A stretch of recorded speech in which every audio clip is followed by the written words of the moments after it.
A finales del siglo XIX, las movilizaciones en los Estados Unidos habían crecido de tal forma que el Estado empieza a reprimir y encarcelar a sus dirigentes. En 1880 se conforma la primera organización de sindicatos y trade unions como respuesta a la represión que está habiendo para poder seguir defendiendo los derechos.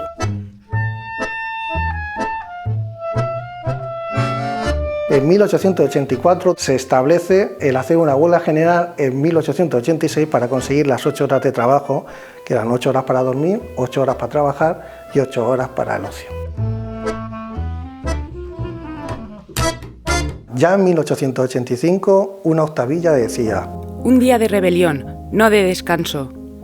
Un día en que con tremenda fuerza la unidad del ejército de los trabajadores se moviliza contra los que hoy dominan el destino de todos los pueblos de la nación. Un día de protesta contra la opresión y la tiranía, contra la ignorancia y la guerra de todo tipo. Un día en que comenzar a disfrutar 8 horas de trabajo, 8 horas de descanso, 8 horas para lo que nos dé la gana.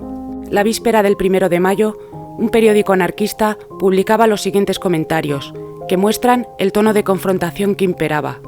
Adelante con valor, el conflicto ha comenzado. Un ejército de trabajadores asalariados está desocupado.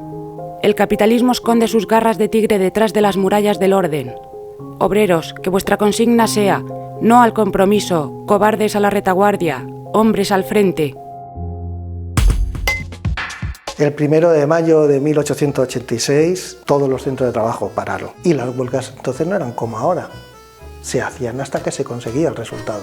En Chicago, el 2 de mayo, ante un mitin de Siles, en medio de su discurso, vio cómo la policía empezaba a detener y a reprimir a los trabajadores que estaban en ese momento volviéndose para increpar a los esquiroles que estaban saliendo de trabajar. El alboroto del día 2 termina con 6 detenidos y un montón de heridos.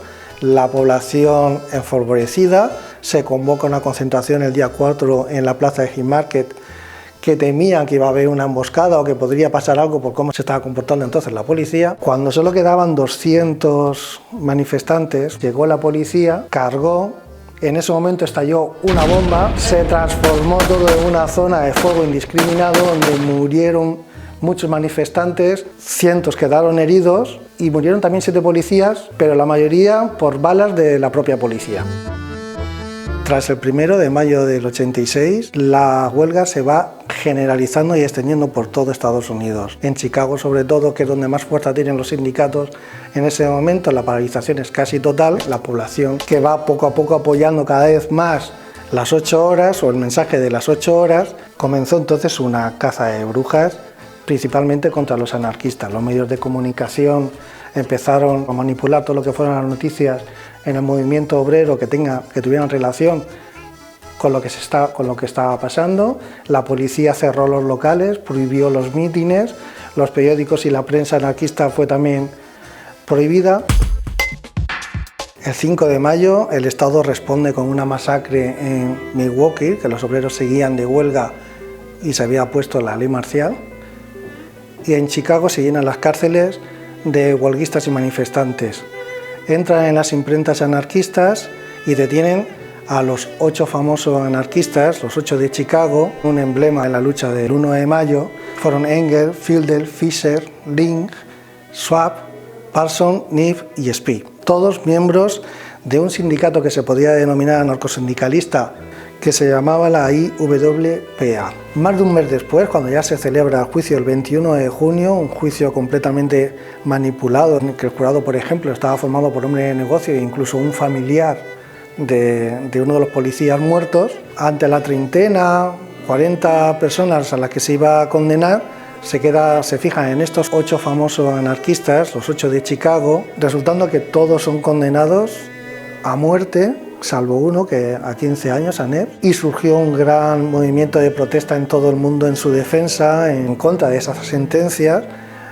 Fue cuando ya empieza a verse que el 1 de mayo iba a ser algo más que un día normal, no era solamente ya el día que se proponían las 8 horas, sino un día que serviría de referencia de lucha sindical pues para las futuras generaciones.